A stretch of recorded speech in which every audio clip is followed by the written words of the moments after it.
Inilah rekaman video yang diambil oleh pihak keluarga saat KJ, warga desa Kedaung, Kecamatan Lemah Abang, Karawang, berada di ruang UGD salah satu rumah sakit. Korban dirawat setelah mengalami kecelakaan kerja di sebuah pabrik sepatu di Karawang. Pihak keluarga menyebutkan bahwa korban mengalami luka robek pada 2 jarinya akibat terjepit mesin pres. Saat dalam perawatan, korban masih dalam kondisi sadar dan bisa berkomunikasi dengan baik. Namun, tanpa penjelasan rinci kepada keluarga, pihak rumah sakit meminta suami korban untuk menandatangani persetujuan untuk melakukan operasi besar. Menurut keterangan pihak keluarga, operasi dilakukan sekitar pukul 3 sore hingga 5 sore. Namun, hanya 1 jam berselang, sekitar pukul 6 sore, keluarga mendapat kabar bahwa KJ dalam kondisi kritis dan harus dipindahkan ke ruang ICU. Tak sampai sehari pasca operasi, KJ akhirnya meninggal dunia.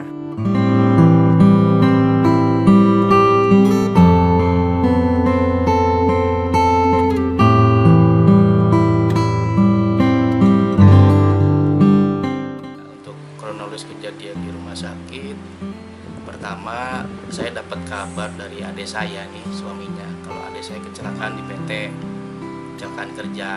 Posisi itu dia masuk shift 1 pagi kerja. Kecelakaan PT-nya dia kena mesin pres gitu kan.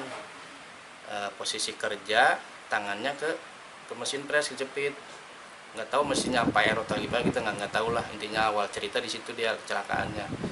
Itu setelah kecelakaan di perusahaan, ada pengobatan P3K dari PT gitu kan, diperban juga lukanya.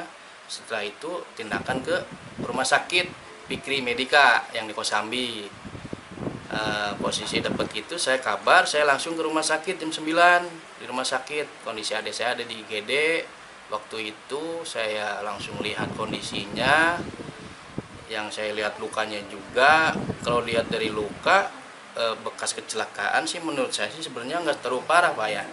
Itu karena luka di ujung jari ini, di sini sama di sini 2. Yang jelas itu nggak ada tangan sampai putus, nggak ada tangan tuh, karena di sini banyak di mana-mana beritanya, jadi tangannya pas itu korban itu putus, sebenarnya nggak ada tangannya, cuman luka di ujung jari sama di sini.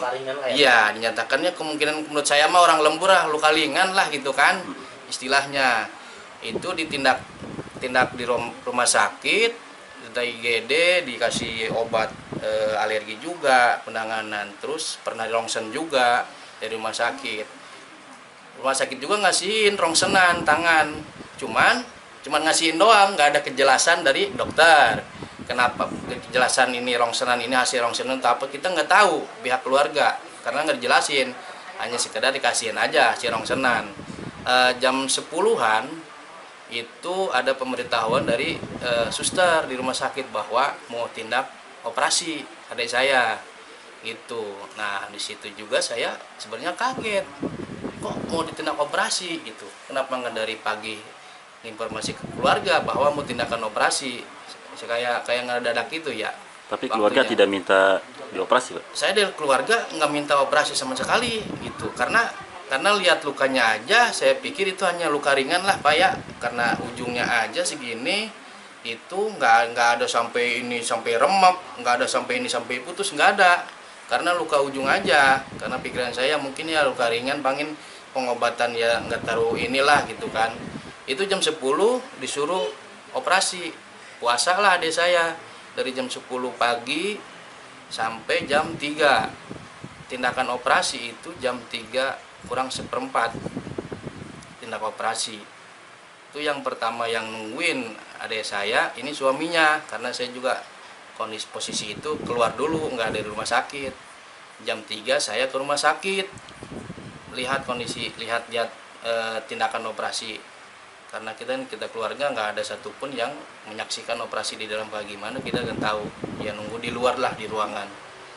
Itu operasinya saya jam 5 pulang ke rumah, itu belum selesai, belum ada informasi dari suster dokter bahwa jam 5 itu selesai operasi, kita nggak tahu ya. Makanya saya pulang ke rumah waktu itu, pengen ngejemput ibu saya yang di rumah, pengen ke rumah sakit, yang nungguin ada Nah, ini suaminya sama ponakan saya satu orang lagi ada, berdua. Pas saya pulang ke rumah, baru nyampe rumah, saya mau ke sana, ini ngebel. Kata adik saya, kondisi Intan kritis, udah nggak bisa kemana-mana. Saya kaget di situ.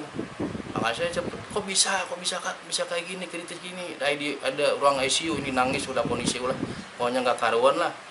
Ada di ruang ICU, bergegas lah saya ke sana langsung ke rumah sakit. Pas saya masuk ke ruang ICU, lihat kondisi adik saya, ya Allah, saya udah nggak bisa bilang apa-apalah, kondisinya udah benar-benar kritis, sampai darah juga keluar dari hidung, darah terus-terusan keluar. Saya kritis, saya bingung. Ya udah itu saya pengen nemuin dokter yang di situ yang operasi. Saya pengen bicara kejelasannya gimana dokter di rumah sakit penanganan operasi ini. Saya langsung ngobrol sama dokter berdua. Saya nanya, "Dok, kenapa adik saya kronologis kenapa sampai kayak gini? Adik saya kan dari awal nggak kenapa-napa, sehat, kenapa kok kayak gini? Penanganannya apa?" Dijelaskan lah oleh dokter. Jadi gini Pak, keterangan dokter. Pasien setelah operasi emang berjalan lancar, selesai lah, tangan yang dioperasi udah beres kata dia. Tinggal dia bawa ke ruang pemulihan, kondisi nunggu pulih lah kondisinya. Cuman dalam kondisi pemulihan, pasien itu muntah lah gitu kan. Sebagian muntah keluar keterangan dia, sebagian ada yang masuk ke dalam lagi cairannya. Itu kata dia muntahnya itu karena rongga manusia itu ada dua, jadi yang telat ketup ini telat nutup, masuklah ke dalam paru-paru, ke dalam yang cairan itu muntah.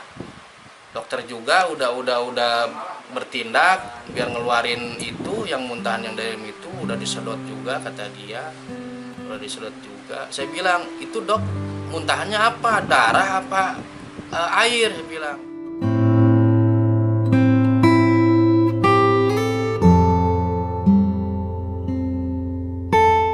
Pihak keluarga telah menunjuk tim kuasa hukum untuk langkah selanjutnya. Mereka berharap agar ada keadilan dan investigasi menyeluruh terkait prosedur yang dijalankan oleh rumah sakit. Sementara itu, petugas rumah sakit yang dikonfirmasi enggan memberikan komentar dengan alasan bahwa hal tersebut bukan merupakan kewenangannya.